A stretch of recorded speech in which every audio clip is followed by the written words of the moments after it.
Hello, and welcome to Mr. Alpha's Neighborhood. Mr. Alpha's Neighborhood is sponsored by Alpha Phi Fraternity Incorporated, Gamma Kappa Lambda Chapter, which I'm the president of. And tonight I want to talk about first. The first thing I want to talk about is our fraternity, Alpha Phi Fraternity Incorporated. We are the first Black Greek letter fraternity on a college campus. We was founded in 1906 on the campus of Cornell University. And also tonight I want to read to you a book about first as well. This book, called The Hajj Treaty, and it's written by Kekla Magoon. It's illustrated by Laura Freeman. And it's a book about Thurgood Marshall, life, leadership, and legacy. Join me, let's read.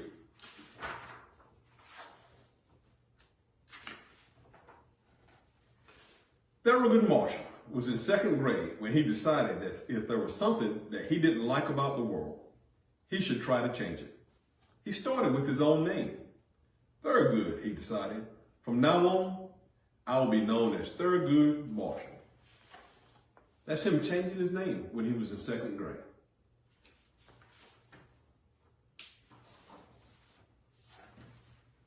There were many more things Thurgood wanted to change about his world. He grew up in Baltimore, Maryland, a segregated city.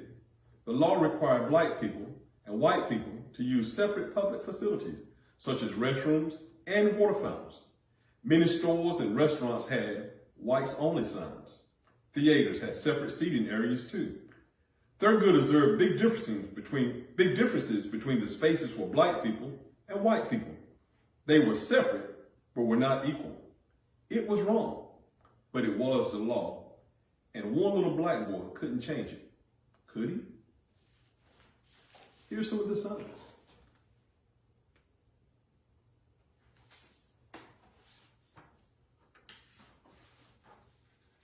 Around the dinner table, Thurgood's father led discussion about important issues like segregation. His parents were determined to see their children break the boundaries the country's laws had set for them. It's him at the dinner table with his mother and father.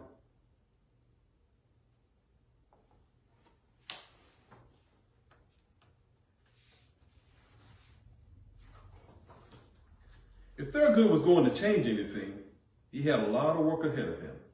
But sometimes it was hard for him to believe it was worth trying. Thurgood's parents expected him to do well in school, but goofing around was much more fun. Sometimes he got into big trouble for misbehaving in class. One teacher assigned him to read the Constitution of the United States as punishment. The plan backfired. Thurgood loved learning about the law. The nation's Constitution says all people are equal. So how can segregation law treat people differently? Thurgood wondered. That's him reading the Constitution.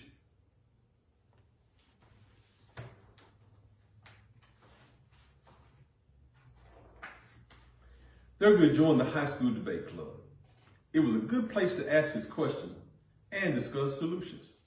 He liked discovering facts that he could use to win in an argument. He liked being part of a team. He liked using words and ideas to persuade people to see complicated issues in a new way. And this is him on the debate team.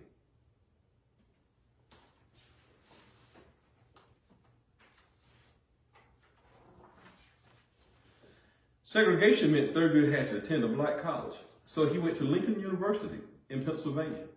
First things first, he joined the debate team. Later, he met Vivian Buster Berry, who would soon become his wife. Buster encouraged Thurgood's dreams. Thurgood would become the first to do a lot of things that a black person had never done before. In the past, debate teams from black colleges only debated other black teams. Thurgood's team knew this was wrong. Could they change it? They could. In 1928, the Lincoln University debate team faced Pennsylvania State College in the first interracial debate between U.S. colleges. Here's a picture of Thurgood and his girlfriend, who will later become his wife. And that's when they debated Pennsylvania State College.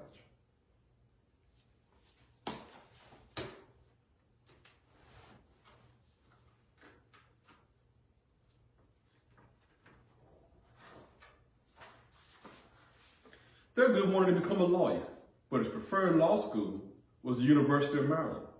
But they did not admit black students. This was wrong. but it was the law, and he couldn't change it, yet. Thurgood went to Howard University Law School in Washington, D.C., another black college. Professor Charles Hamilton Houston shared Thurgood's belief that determined educated people could do what was necessary to change unfair laws. Once again, Thurgood became part of a team using words and ideas to affect the world. And this is him talking to Professor Charles Hamilton Houston. And that's Professor Houston there.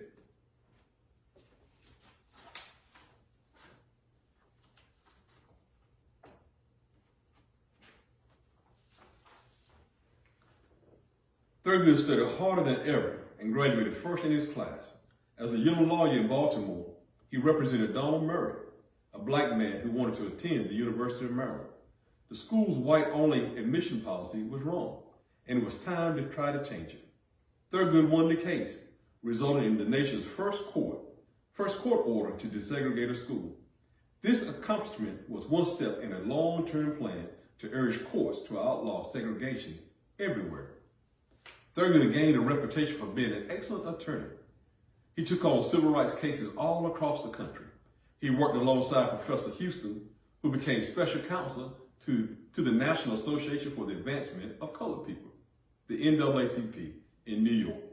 When Professor Houston retired, Thurgood took over his role as the lead attorney in the team of activists.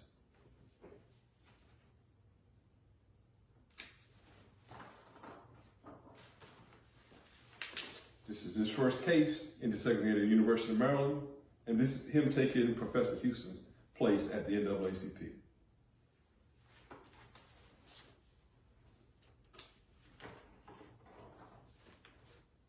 Thurgood's most famous case was the pinnacle of his fight against school segregation. Black families in Topeka, Kansas wanted the Board of Education to allow their black children to attend an all-white school. The local court in Kansas said this was illegal. Thurgood appealed the decision to the United States Supreme Court, the highest court in the country. He presented his evidence, and in 1954, the court decided school segregation was unconstitutional. Thurgood had won the case. The victory rocked the nation. The 9 Supreme Court justices made the decision that affected the law throughout the whole country. The case may have started in Kansas, but the decision would apply to school children in every U.S. state. This is Thurgood when he won the Supreme Court case.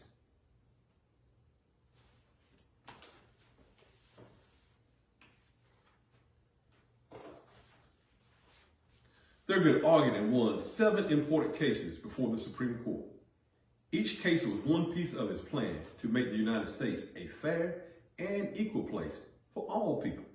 His colleagues nicknamed him Mr. Civil Rights. This is he and his colleagues as he argued in front of the Supreme Court.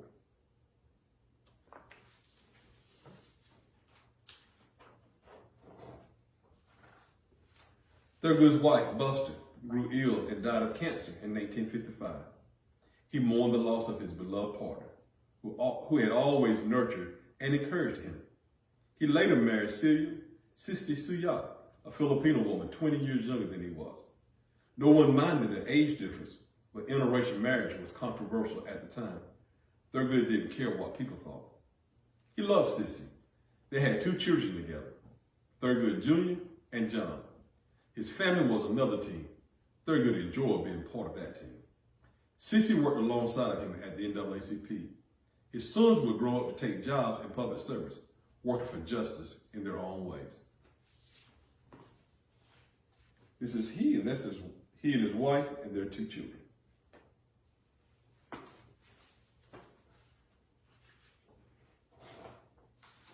In 1961, President John F. Kennedy asked Thurgood to become a judge.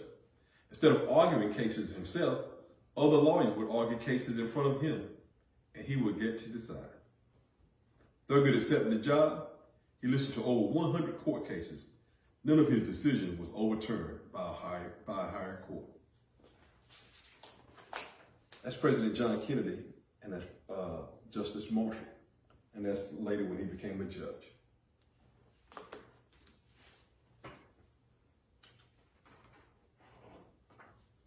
In 1965, President Lyndon Johnson promoted Thurgood to serve as Solicitor General. He would argue cases in the Supreme Court again, this time on behalf of the U.S. government. He was the first black person to hold such a high position. Thurgood won 14 more Supreme Court cases. He had argued and won more Supreme Court cases than any other attorney. Cissy and Thurgood celebrated good news on June 12, 1967, when the Supreme Court struck down the ban on interracial marriage. The wave of change was growing stronger. The very next day, President Johnson nominated Thurgood Marshall for a seat on the Supreme Court. Many people did not like the idea of a black Supreme Court justice. Thurgood had to appear before Congress for hearings. They asked him hard questions about the law to try to trick him.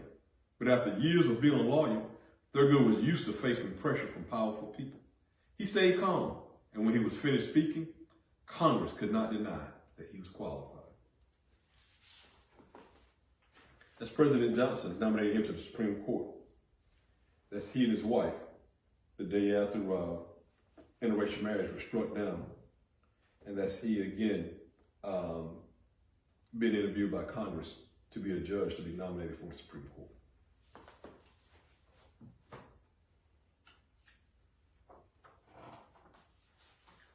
Thurgood Marshall was sworn in to the United States Supreme Court on October 2nd, 1967. He was no longer a young black boy from Baltimore, limited by unjust laws. Now he was one of the people who made sure the laws were fair. As the first black member of the Supreme Court, Justice Marshall stood up for civil rights in the same way he did as an attorney. This is him being sworn in as the first black Supreme Court justice.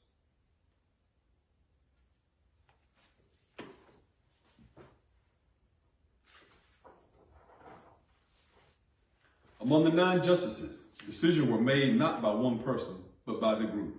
All those years on the school's debate teams and as part of a team of civil rights attorneys helped prepare Thurgood for the challenge of Supreme Court deliberations.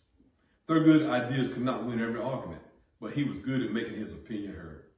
If he knew a law was wrong, he was in a stronger position than ever before to change it. Finally, something was right. Thurgood's presence on the court helped change his country's laws forever.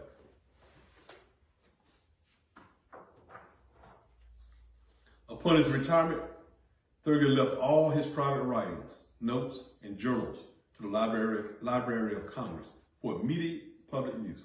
Breaking the tradition of Supreme Court papers stands sealed for 50 years.